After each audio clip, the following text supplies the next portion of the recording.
Welcome you to another Solarity Live, Thursdays at noon. It's getting to be a pattern. People will start to spread rumors about it. That's a good thing. I'm really excited about our session today because we are going to talk about reopening, and that is something that we've all kind of been looking forward to. How do we reopen? Now, Tim Knittel is back with us, and Bud Ratliff are the two of them are going to really discuss distillery and tourism reopening. And I'm excited about this as we look at our model because, again, we are going from sorry we're closed to come in, we're open. And that's the direction that we want to go. That's the economics foothold that we need to begin to get back on track with everything. We are going from a past where we've been isolated and we've been working healthy at home, and now we're moving to a new normal with a plethora of guidelines and things to go through. I'm really excited today, though, because as I've watched this come together, there's I think a clear way through to organize the work that needs to be done and really provide value. As we look at this gauge one more time, it's important to realize that as we do this, we're going to be all over. We're going to come to moments again where we are, fighting the issues of dysfunction, maybe fighting some fires, and we're really going to have to go back and just establish delivering essential responsibilities. And then over time, as we do this, we're going to adapt our processes to this new normal, and we're going to transform the way that we work. And in talking with Tim, I've just, I love bourbon. I love the bourbon industry, but he's had so much insight. And I'd like you to take just a couple minutes, Tim, and talk about the current situation that the distilleries and the tourism around distilleries is trying to tackle as they get back to work. Sure. Thank you, Bert. Thank you all for having me again for one of these. And my passion really is bourbon tourism. And that's my background. So some of this is going to be geared in that direction, but a lot of this is going to overlap with general tourism. We're all facing kind of the same guidelines and restrictions and trying to get to that new normal, as you described previously. And a large part of it will overlap with general hospitality. Anytime guests are in a company environment, a business environment, or a tourism environment, there's a new normal. So, healthy at work has been well established, but now we're dealing with something very new. So just as a quick background on the bourbon industry, the bourbon industry is really unique, especially now that we've developed bourbon tourism. There's the whole production side. First and foremost, bourbon is manufacturing. We're making something for people to drink. So the whole production side, spirits is primarily what we make. Although kudos to the bourbon industry for really picking up and making a lot of sanitizer to helping us get back to a new normal, helping that move forward. And there's a lot of just the usual production concerns, supply chains, your employees, your infrastructure. So production is it's the biggest chunk of the bourbon industry itself. And then like all businesses, you've got your administrative. So you've got we call back office. You've got to manage the operations of the business, all of the marketing pieces, all that place. That's common. It should be common for most businesses of any sort of size. And then here we also have the visitors programs. We also have tourism. We've seen 1 million+ visits to distilleries years running now. So it's a huge, huge piece of Kentucky's tourism economy. And it's broken down into a couple of smaller areas. Obviously, you have the visitors program, we have the common areas, people milling around, and the bathrooms and things. You've got your retail environment. Almost all distilleries got a gift shop going on there. But you also have tastings and tours. So tastings is kind of bar service, and tours are, what's so unique about them is your tour, unlike maybe into a natural environment, touring the woods or something, tour is running through production. It's running through a manufacturing area. So now we have a whole different set of requirements and considerations that we have to have on top of everything. Now, production, they've been running through and they've had new guidance and they've gotten that one working. Back office, it's just kind of our healthy at work. We're all working through that. The visitors program is opening. It's in the process. We've got guidance on that. We've got dates on that. But my gosh, is it complicated. It is way more complicated than the other two. So what we're looking at really is layers of guidance, which creates this dilemma, this knotted problem of there's so much to consider, and there's constantly updating guidance and requirements above and beyond what we've had before, layered onto different risks. So obviously there's financial risks of not opening and not having income, and opening and any sort of potential liability that is kind of a new world. There's a safety piece, right? Healthy at Work is about the employees, but then what do we do for guests? How do we ensure safety for them and their comfort in wanting to come in? That's a big piece of it. How do we make sure that the tourist is going to be feeling safe? All sorts of new compliance and regulations that are coming out constantly from a lot of different directions for hospitality generally, tourism specifically, and then there's the reputation. You know, a lot of these distilleries that I work with or other hospitality outlets want to maintain their reputation as a quality experience and a safe experience. So getting through all of this, it's a mental knot. It really is. One way I've started to untangle this, and I haven't seen this presented anywhere else, but in working with Solarity and starting to put together some of these concepts, this has come to mind. So we had Healthy at Work. That's really well done. That's our production environments, our manufacturing environments, our office environments, some professional settings. We know how that needs to be. And that's our foundation. Every employee has to manage Healthy at Work. On top of that, we have to have Healthy in Service. So this is a new concept. So guest-facing employees have a new layer of responsibility above and beyond Healthy at Work. New guidelines, new activities, new documentation, new compliance. And that's just to be ready to face guests. Once the guests come in, then there's a transformation of the way we behave. We're going to be reactive to the guests. We're going to, you know, when they use the bathroom and what our sanitizer schedules are, and as they arrive, and how to make sure that we enable social distancing. So it's these things are stacking up on top of each other. And this is the first way to start to untangle that knot, but it's not enough because there's still so much complexity and so many guidelines at play. So we're faced with a really weird situation where, yeah, it's not a shortage of resources or knowledge right now. I mean, look at all these places that are putting out guidelines. There's so much guidelines. Some of these documents are 30 pages that feel like 30 pages of checklists. So you stack them all up, you've got 100 pages of checklists. That is how it looks. Of make sure you do all of these things to be open in all of the areas, which is a total overwhelm. I get a little mini panic attack just looking at this list. And I've read through most of these documents, and in talking to folks in the tourism sector, it feels overwhelming. And there's this sense of almost defeat of how do we manage to do this right, do this safely? How do we get confident in our knowledge that we're ready to open? We're closed, we want to open. There's a huge gap there. So what is it? That's the process. That's the dilemma that we're faced. How do we get open? Right. And so, Tim, we've discussed what we have as this very complex, chaotic environment where the ground is shifting underneath us and we're getting new information all the time.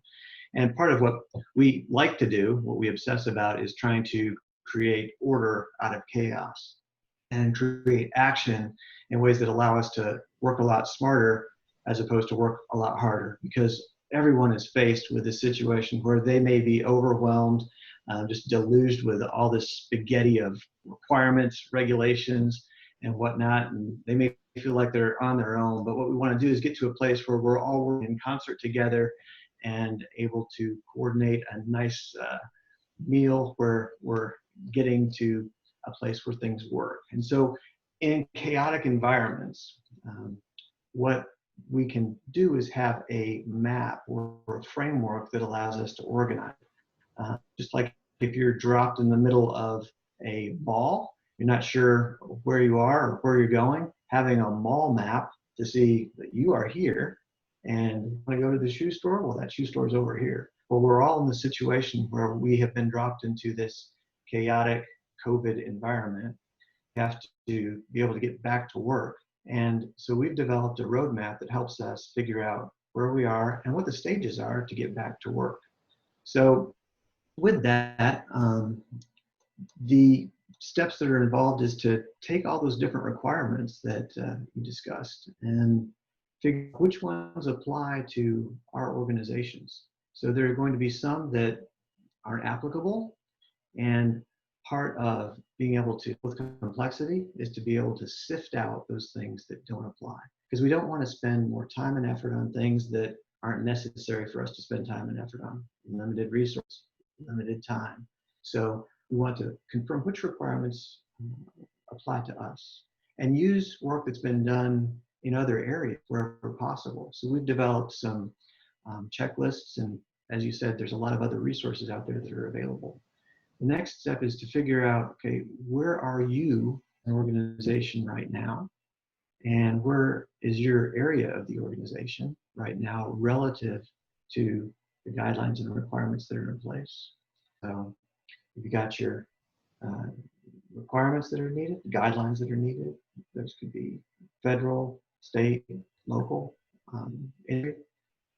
where you are now, your current state, and then where you need to be, you analyze and select the recommendations for being able to get there. And sometimes people will go through these checklists that you mentioned and just say, okay, here's generally where we want to go.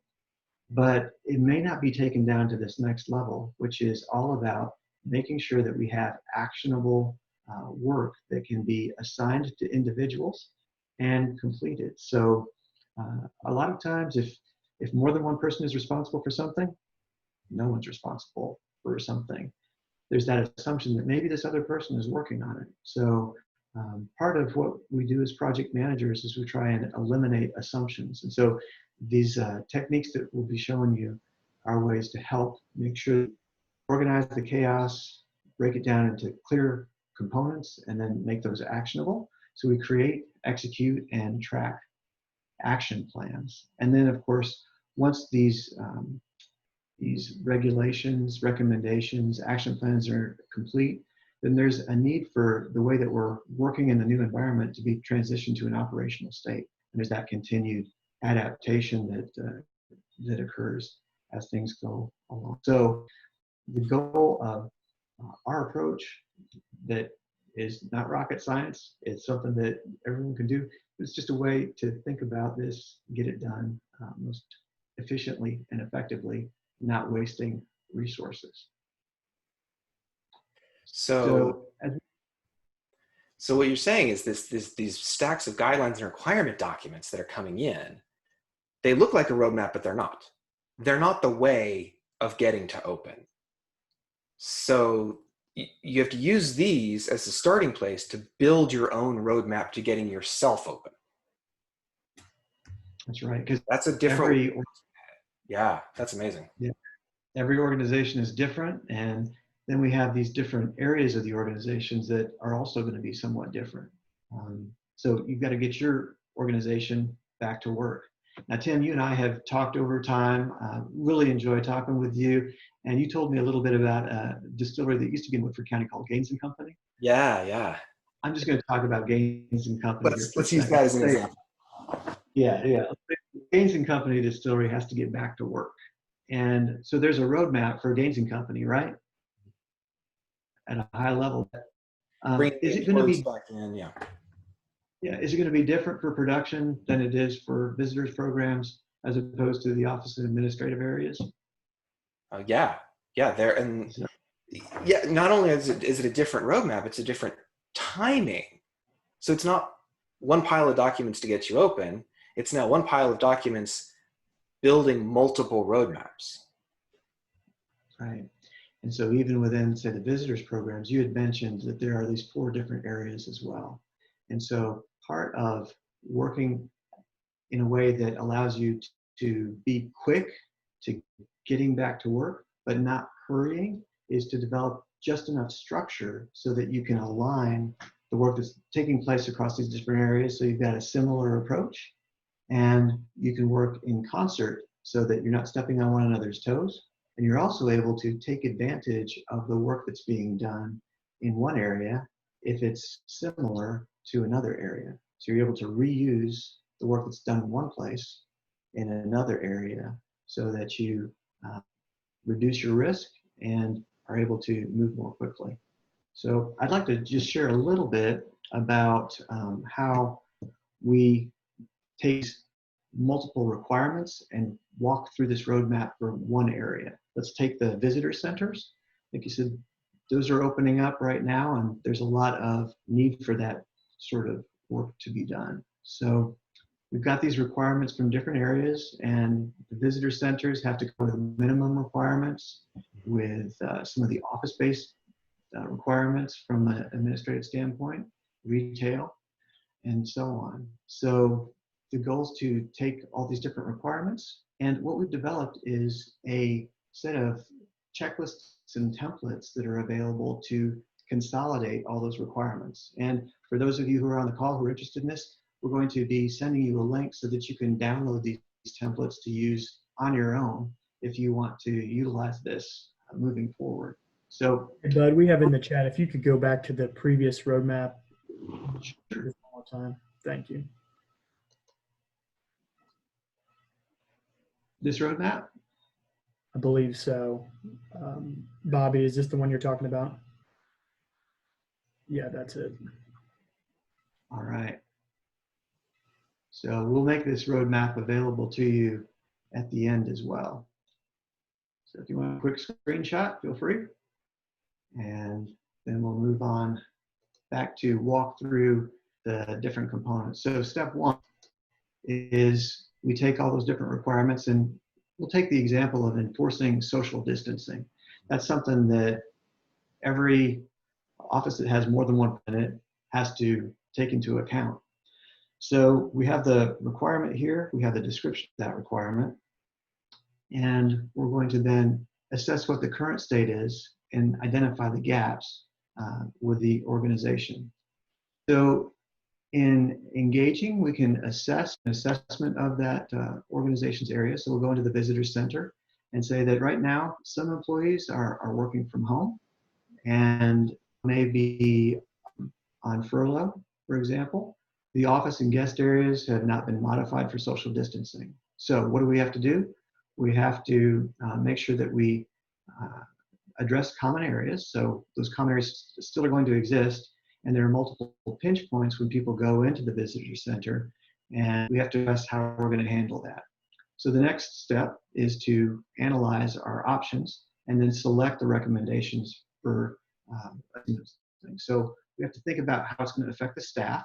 So we're going to identify and eliminate the common office areas and maybe allow alternate locations for people to work. They need to both be working in an administrative capacity.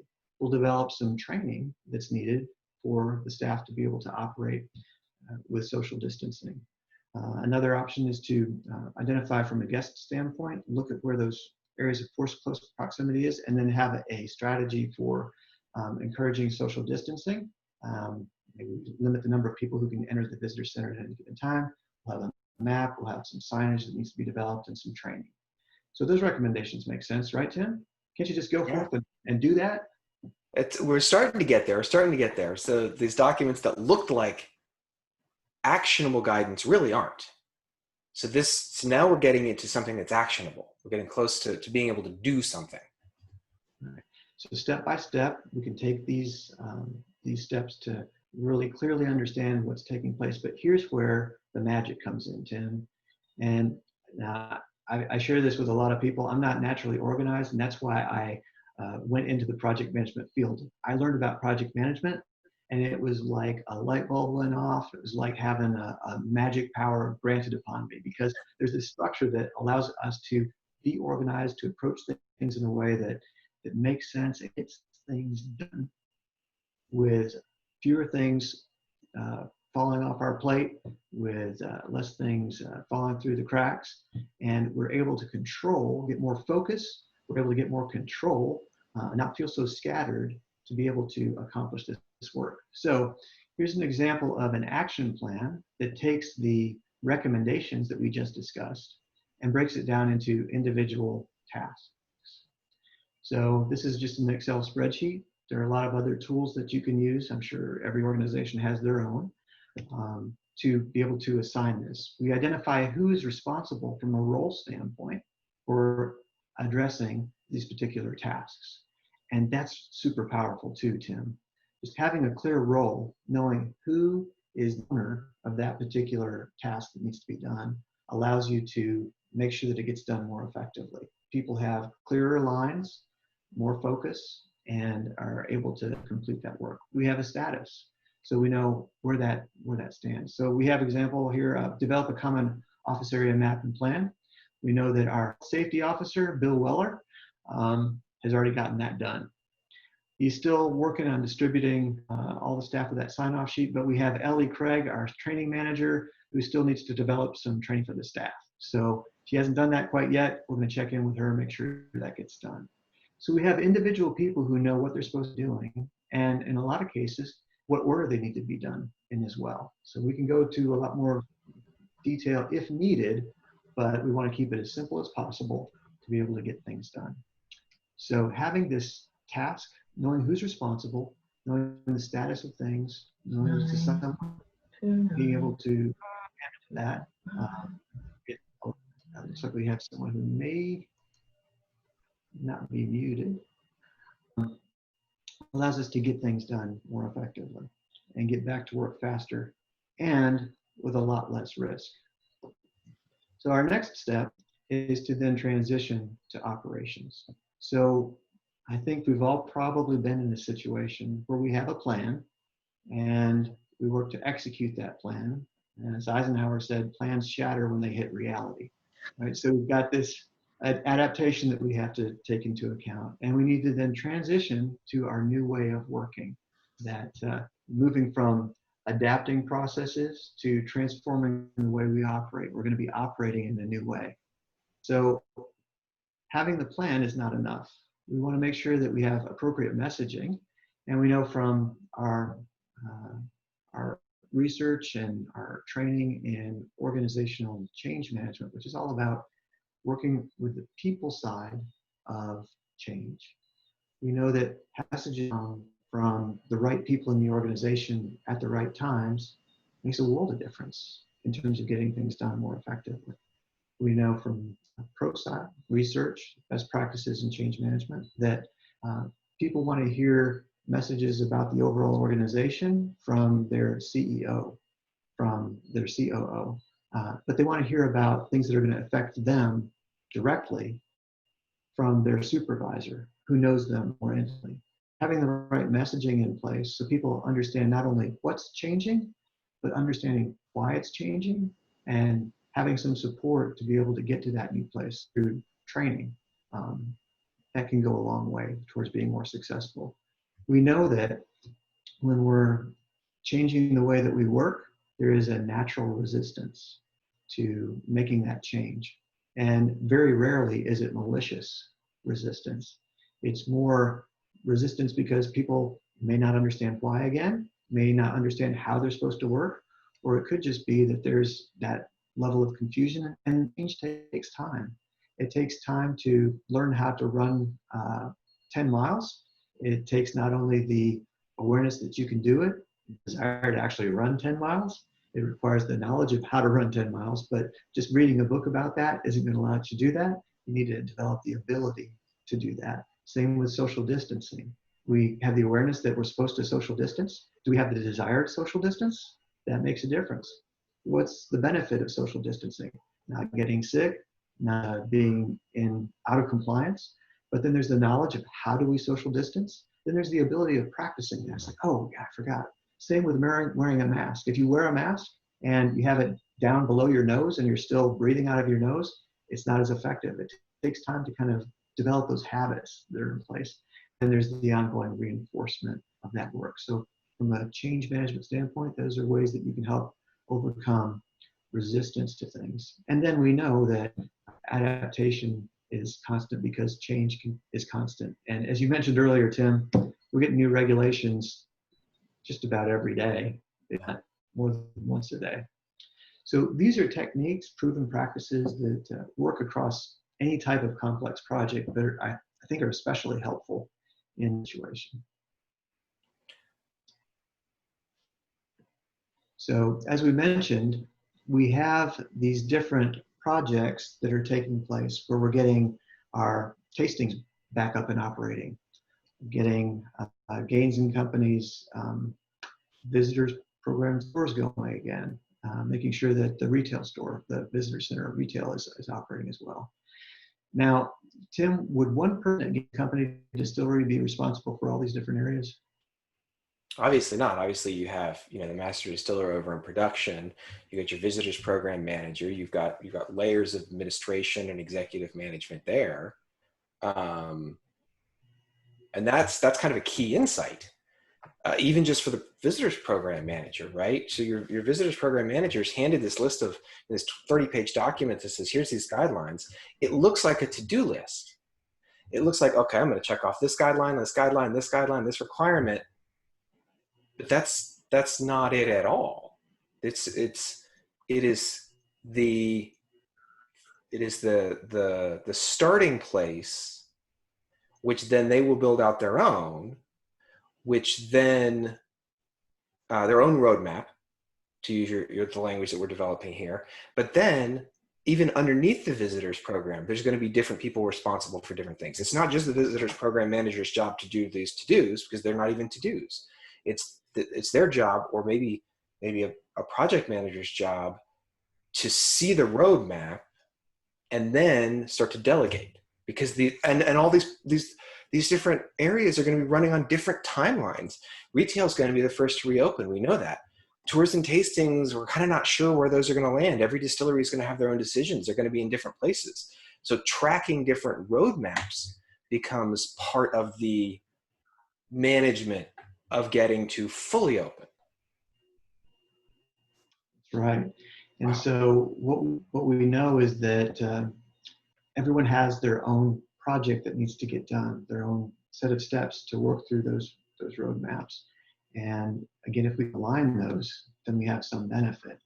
But one of the challenges that we see quite often is that people are being overwhelmed, not only because they have all of this work that's involved in getting to the new normal, they have their existing work that they have to keep up as well. So this is a set of tasks that they're responsible for on top of the other things that they're doing. And people are so often busy doing the work that needs to be done that they may not have the perspective of whether they're moving in the right direction. They may not have the perspective to be able to see that there might be some risks up ahead that could be headed off. And if we can look at all of this work from a higher perspective, from that kind of programmatic level perspective, then we can see trends and patterns. And having that distance, having that perspective can really be beneficial in helping to reduce risk and make sure that we're operating in a way that's most efficient. So one of the things that's very helpful is to have someone who is dedicated as the overall project manager. And for those of you who are on from TMI's standpoint, the program manager for this Back to Work program, that will coordinate all the different projects that are taking place, so that you can look at where the touch points are and look at where the duplication may be. We'll look at the common risks and then help address communication and status and making sure that we're on track. So this overall project manager is a role that can be very, very beneficial in helping you get back to work more quickly with less effort, by working smarter and not necessarily harder. And so that's a key takeaway, is to be able to coordinate that. So that's huge. So now we've gone from, I'm a visitors program manager, I'm a hospitality manager. My job is to go from closed to open. I have a document that I think is a to-do list for me, which is not, which is just going to be the guidance that I'm going to use to build my own roadmap. And then all of those assigned tasks are not for me either. There's going to be some delegation.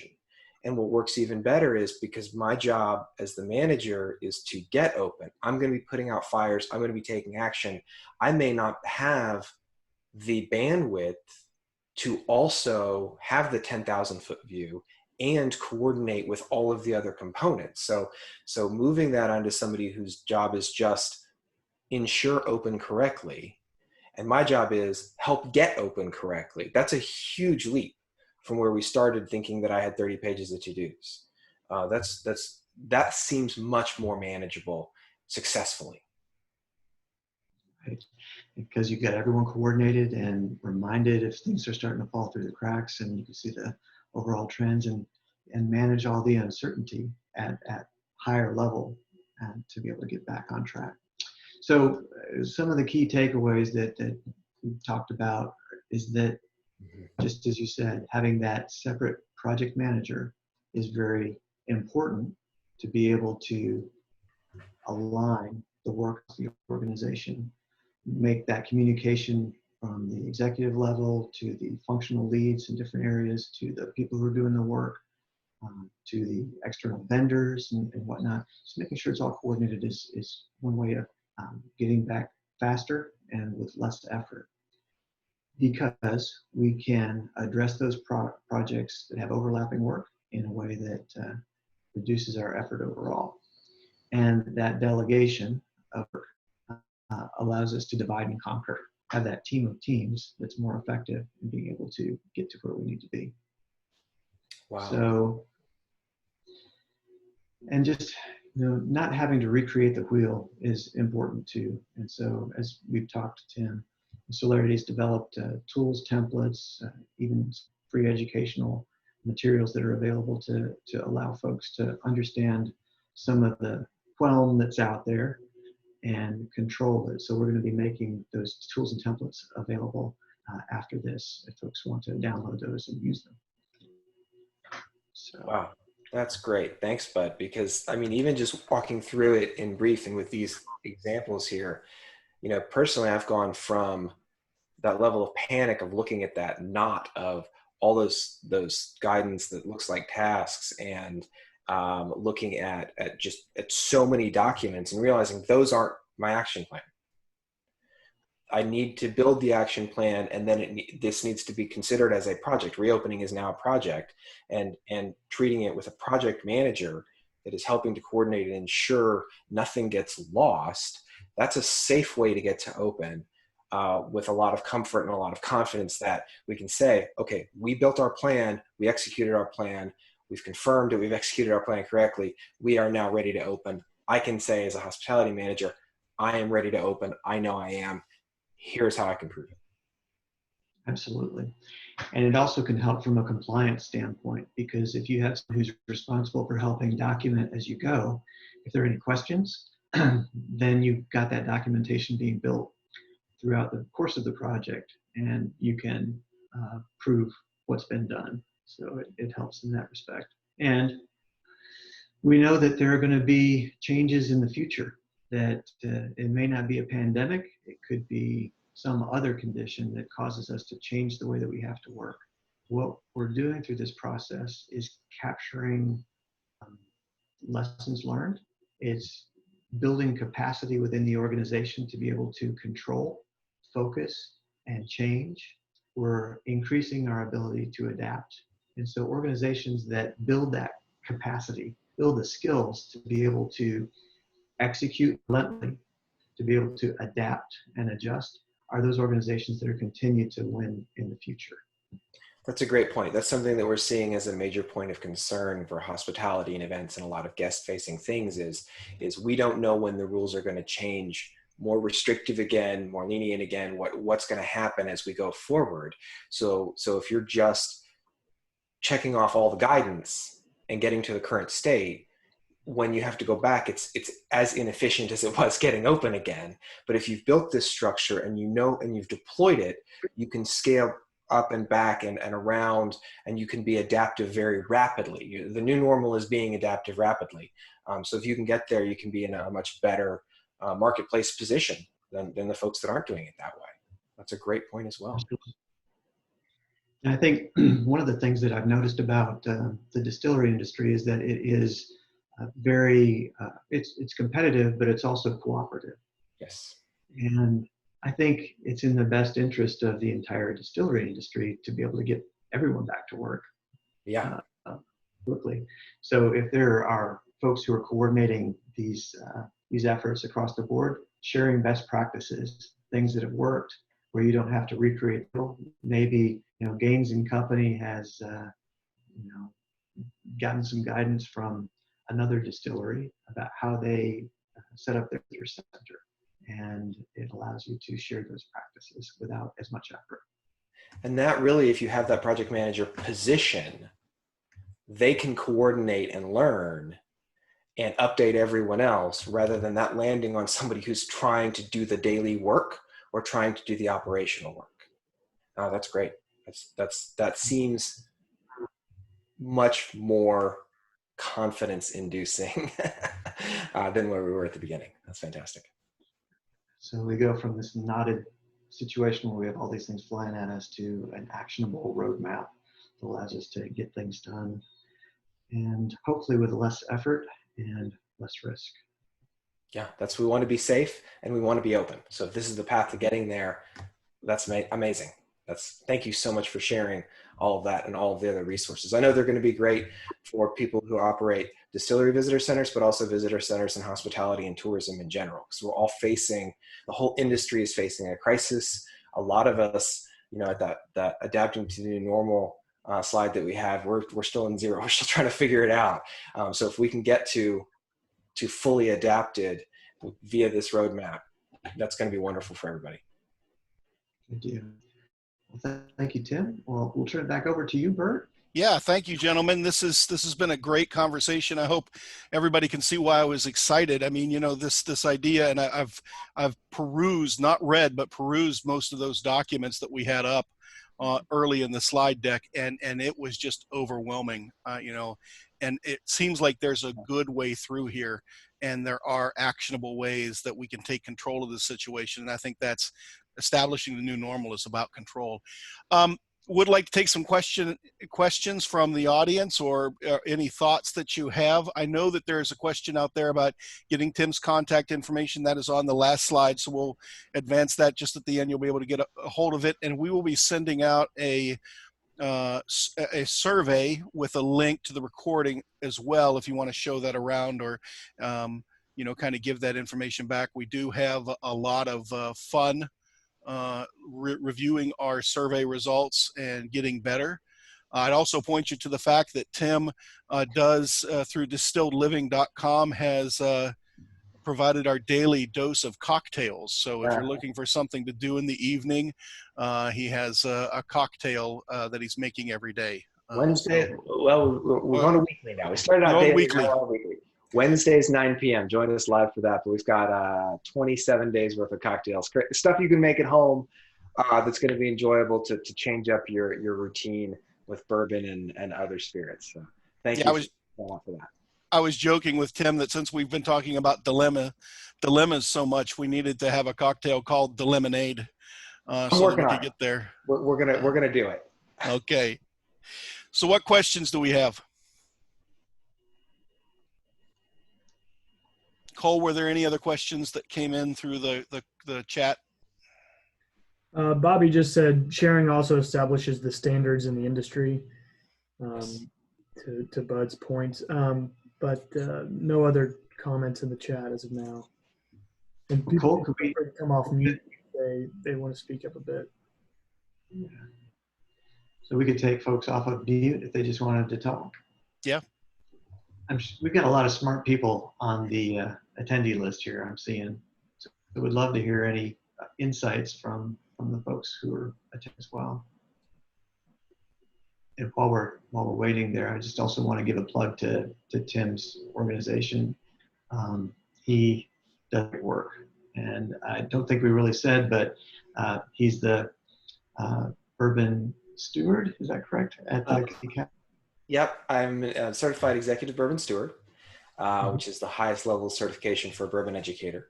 The bourbon steward in residence, the Kentucky Castle, and adjunct professor of bourbon studies at Midway University, where I teach tourism and event management side of the bourbon industries. This is what I do. I do bourbon full time, which is a lot of fun. And because I've been bourbon tourism and bourbon events, we've been hit really hard, and it's been a lot of pivoting. So, personally, I'm doing virtual tastings. That's a new thing, which is exciting. but it's not the same as the in-person. We want to get back to the in-person. We want to do it safely. So this is, having a process now that gets us there faster, safer. So any questions for our panelists? It would also be great to hear any challenges that you all are running up against, just to share with one another. Are there any challenges that you're, so we have a question here. How are you handling travel now for events? So it's a great question. Right now, we're not. We're not. There is no travel for events right at the moment. Larger events are closing or moving to virtual. So we're going to see a lot more. I used to do bourbon tastings for people coming to Kentucky to have bourbon experiences all the time. Now I'm doing them virtually all around the country and all around the world. The bigger events that were established are pivoting to that. As we're seeing different states open up with different requirements, there's a lot of caution in the events and transportation industry about exactly what the right thing is to do. And part of that is not having control because there's so much guidance and so many different requirements coming out. So right now we're in that. We're still haven't even developed the foundations of what the new normal looks like. And hopefully we will have that established fairly soon, and the events and tourism industry will get back together, and we'll all be operating under the same playbook again. Good. Thank you. It looks like another question was, does empirical evidence support the need for these precautions, and when will requirements end? Well, answering the question of empirical evidence is for the epidemiologists and the scientists. So from a hospitality standpoint, just like, if we have a restaurant at a distillery, we don't evaluate the science of serving food safely. We defer to the scientists and the FDA, and they say, okay, here's your requirements for safe operating a restaurant. We're going to defer to the guidance that comes out and ensure that we're in compliance of that. And so that's why it's a moving target, right? We're getting new kinds of guidance and requirements all the time. And keeping up with that has been something that has given people a lot of stress. But that's the responsibility of the hospitality industry, is to defer to the guidance that we're given by the experts and then ensure that we're implementing that. So that's why it keeps changing as new knowledge comes out, and we need to be, able to keep up with that and able to pivot as we have more leniency in some areas, more restrictions in others, and as we go along. Tim, we have another question in the chat here. We've all seen the news on protests going in Kentucky. Any approach with customers who choose not to protect themselves or others when visiting? That's a great question. That has to be an individual decision of not just every company, but every hospitality attraction, every destination attraction. You're all going to have different rules and requirements, right? If you're an outdoor primarily, 90% of your experience is an outdoor experience, that looks very different than if you are in a tour program that goes through a narrow space inside an operating distillery where there's no potential for social distancing. So what your requirements are first is going to shape kind of the level of resistance that you can expect. And then having a policy and training people on the policies. The challenge is the policy is going to look different. And some places may need to just simply say, we require masks. Here's a mask. No shirt, no shoes, no service, no mask, no service. Some places may be able to say, just maintain a 6-foot distance because we're mostly outdoors. But developing your policy first, looking at the guidelines, it's going to be one of those steps, one of those action items that we've seen that's going to be assigned to someone. Develop that policy, train your staff on the policy, and then make them comfortable enforcing it. There's other policies that we have to enforce anyway. Distilleries occasionally get someone who has maybe partaken a little too much before they got to that distillery. They don't get to go on tour, right? They don't get to disrupt an experience for someone else. So we already have enforcement guidelines for certain types of behavior that we don't want to see in hospitality settings. This is just adding a few more. and we'll hopefully enforce them the same way, with some, just some gentle social pressure at first. But if it's not the right answer for your organization, you need to have people leave. That's part of every hospitality industry. There's just a new set of guidelines around it. Tim, we had another question come in, and maybe you've heard this. The question is, have you heard anything about Disney No. and how they're planning to reopen? No, Disney doesn't have a presence in Kentucky, so that's outside of my realm. I'll be fascinated to watch, though, as they produce new information and as they produce new guidelines, which I think will be shared in and around the industry, and we'll probably adopt best practices from them, as we will from other major organizations that are looking at large scale, large volume groups. Yeah, these have been good questions. Good. I think to add on to what Tim was saying earlier about the uncertainty, one project management practice that's also useful in this situation is risk management.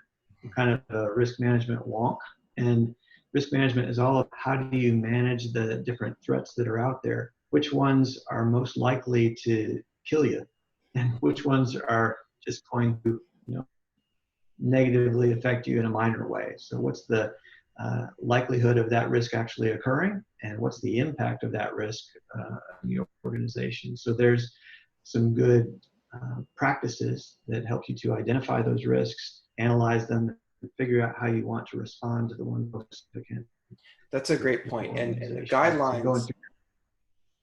Yeah, sorry. So I just wanted to say the guidelines are, because we've produced these guideline documents really, really fast, and a lot of them are really, really good, and they have a lot of detail on them. We have one new risk, right? We have the virus. That's the new risk.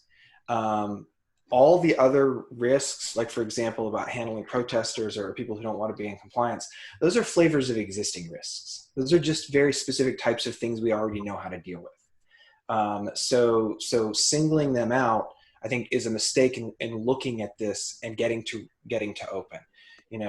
Just once we handle the viruses as the new, all of those other pieces are just variants on risks that we already know how to deal with, so we can get more comfortable with those. We had another question come in too about which bourbon would be the best internal sanitizer. And I think that I would add to that, as a dad, having a dad joke, what's the proof? Show me the proof. Show me the proof, right? So I think it'd probably be White Dog, right? We're big fans of Four Roses. Yeah. I mean, I'm a big fan of a lot of them. So whatever bourbon is in my glass at the moment is the one I want to be happy with. Yeah. Good. I think we're kind of spinning down for today's installment of Solarity Live, and a discussion about adapting to the new challenges, or the challenges of the new normal. Look forward to seeing you all next week. We're going to talk about cost management strategies with Jim Zaronka of Pinnacle Tech, and Jim Taylor, who's the president of One Clearview, and some really tangible ways that as we open up again, we can monitor and control our spend and make sure that we're financially healthy at work, and that we are building a firm economic foundation as we go forward. I'm sure that's on the top of many people's minds. How do we deal with paying for all of this with our current restrictions on budget and money coming in? So that should be a great discussion as we go forward next week. Any last words, Bud or Tim, for us today? Thank you for having me back, and thank you for this conversation. We started, I'm hearing a lot of overwhelm and a lot of panic, and knowing that there is a structure and a process and a way of getting to comfort is really, really valuable for the industry. So thank you. Good. And thank you so much for joining us. I always enjoy working with you and learn a lot. So likewise. Look forward to even more. And Bert, thank you for coordinating, and thanks to everyone for joining us today. Yeah. Hope you all have a great week, and stay healthy. Take care. Bye-bye.